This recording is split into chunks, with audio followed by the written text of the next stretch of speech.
Hola, un saludo especial para los chicos de grado sexto, espero que se encuentren súper bien. En el día de hoy les estoy compartiendo la guía de trabajo del área de biología y después les voy a compartir el video de las áreas de artística, ética y religión. Por ahora vamos a hablar sobre la temática tipos de célula, célula animal, célula vegetal, pero antes de hablar de la célula animal tenemos que hablar de las células procariotas y las eucariotas.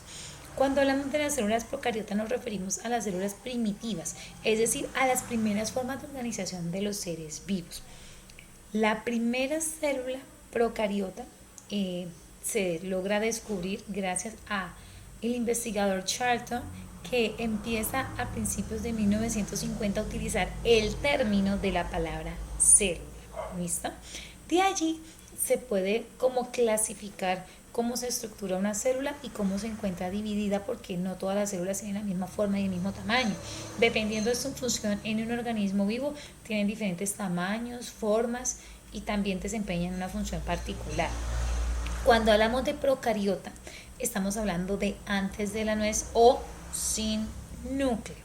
Entonces, cuando hablamos de células procariotas o células primitivas, estamos hablando de las primeras células que no tienen núcleo definido. Es la forma primitiva de la célula que nosotros conocemos hoy en día. La mayoría de estas procariotas, células, son unicelulares. Cuando hablamos de unicelulares, quiere decir que están conformadas estos organismos celulares por una sola célula. Muy pocas procariotas son multicelulares, pero por lo general se caracterizan porque son unicelulares. Aquí en el dibujo ustedes van a visualizar la estructura de la célula procariota, sus diferentes partes. Aquí la diferencia de la célula procariota a una célula normal es que no aparece un núcleo definido, aparece un nucleoide que se encuentra prácticamente como disperso. No se encuentra definido como en el centro de la célula, sino que pues está, digámoslo así, de diferente forma distribuido. A ese se le llama nucleoide y allí se encuentra la información genética, que es el ADN. Otra cosa que se diferencia de la célula procariota a la eucariota es que tiene una cápsula o capa mucilaginosa, que es como la protección que tiene esta célula frente a factores externos que vayan a alterar su composición. Contiene también ribosomas, tiene flagelo, hay otras células que tienen flagelo normalmente, eso sí es similitud. Y tiene membrana plasmática, que también la célula eucariota la tiene, y el citoplasma. Bueno, ya la célula eucariota, digámoslo así, que es la célula moderna, es la célula que evoluciona de la célula procariota, ya tiene un núcleo definido y consolidado, tiene sus cromosomas estructurados y dentro de los cromosomas se encuentran el ADN, que es la información genética de un organismo vivo. También tiene membrana celular, tiene el citoesqueleto, que son esas fibras que ustedes ven aquí como de color amarillo, que es lo que le da sostén y forma a las estructuras que conforman la célula. Tiene también mitocondrias, aparato de Golgi, centriolos. Bueno, esa es la estructura de la célula que hoy en día conocemos como célula eucariota. Tenemos célula eucariota de dos tipos: célula animal y célula vegetal. Vamos a hablar más adelante de eso. Aquí en este cuadro vamos a hablar sobre las diferencias entre la procariota y la eucariota, ¿no? Entonces, la procariota no posee núcleo definido, la eucariota sí. La procariota está presente en la célula procariota está presente en algunas bacterias y organismos unicelulares. En cambio, la eucariota sí está en la mayoría de los organismos vivos. Estamos hablando de organismos animales y seres vegetales multicelulares. Bueno, ahí ustedes van a leer las diferencias que hay entre cada una de ellas. Ahora sí, estamos hablando de la estructura de la célula animal y la célula vegetal. Vemos una gran diferencia ya aquí entre las dos células, y es que la célula vegetal contiene una pared celular que, además de tener membrana celular, protege la estructura celular con mayor solidez. La célula animal solamente contiene una membrana celular, no tiene pared celular.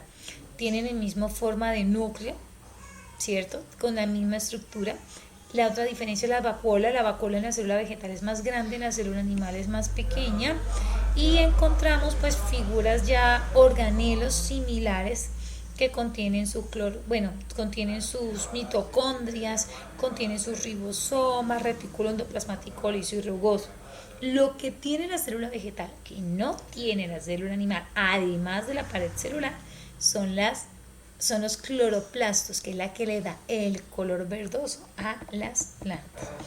Ustedes van a leer y estudiar un poquito sobre la estructura y las partes que contienen la célula animal y vegetal, que está bastante definido, y aquí básicamente se fundamentan las diferencias que tiene la célula animal en cuanto a estructura que no tiene la célula vegetal. ¿Listo? Bueno, actividades. Experimento en casa. Vas a elaborar una célula con comida. Ustedes pueden hacerlo con panqueques, con harina, con dulces, con masa de harina, de esas de hacer arepas. Ustedes le pueden dar la forma a la célula que quieran. No se necesita pues elementos así costosos, es más la curiosidad y creatividad que ustedes tengan. Si quieren aplicarle color, pueden utilizar esos colores que utilizan para hacer el pan, o pueden utilizar el colorante de digámoslo así, de cocina, que hay también de diferentes tonos, entonces se les puede servir para el dibujo de la célula. En el segundo punto me presentan el crucigrama. Un crucigrama relacionado con la temática que está expuesta en la guía número 2. Aquí van a encontrar frases. Estas frases ustedes van a completar con las palabras que hacen falta. ¿Dónde están? Van a encontrarlo en la lectura de la guía. No me busquen de internet porque no lo van a encontrar. Se encuentra aquí en la guía para que por favor lo revisen. Completan la palabra que falta en el crucigrama. En el tercer punto me elaboran en una hoja de blog el dibujo bien elaborado de la célula procariota. Ubicar sus partes, escribirlas. La célula procariota es la primera célula, ¿no? La que vimos en el dibujo. Es la célula que no tiene definido su núcleo. Y luego responden las preguntas con base a la lectura de la guía. Fácil, sencillo. Hay estudiantes que me presentan la solución de la guía aquí mismo en la fotocopia. Este medio es solo para estudiantes que no tienen modalidad virtual de trabajo, o sea que no se conectan ni por WhatsApp. Para aquellos que se comunican con WhatsApp y que adicional quieren tomarle foto a la guía desarrollada, pues ahí están los espacios para resolverla, pero hay hojas en blanco que deben presentar del dibujo de la célula procariota y me presentan por favor la fotografía con el experimento realizado. ¿Listo? Y con el registro de las observaciones. Bueno, ya las observaciones no, porque es solamente el dibujo, prácticamente la manualidad de la célula eucariota, ¿no? Que aquí en el experimento dice que van a elaborar una célula eucariota con comida. ¿Listo? Aquí el dibujo del experimento es célula eucariota, no procariota. Y en el dibujo de la hoja sí es célula procariota. Bueno, espero que les haya quedado clara la temática, mis chicos. Más adelante les compartiré el video de las actividades correspondientes a artística, ética y biología. Les deseo feliz día, mis chicos, y muchas bendiciones.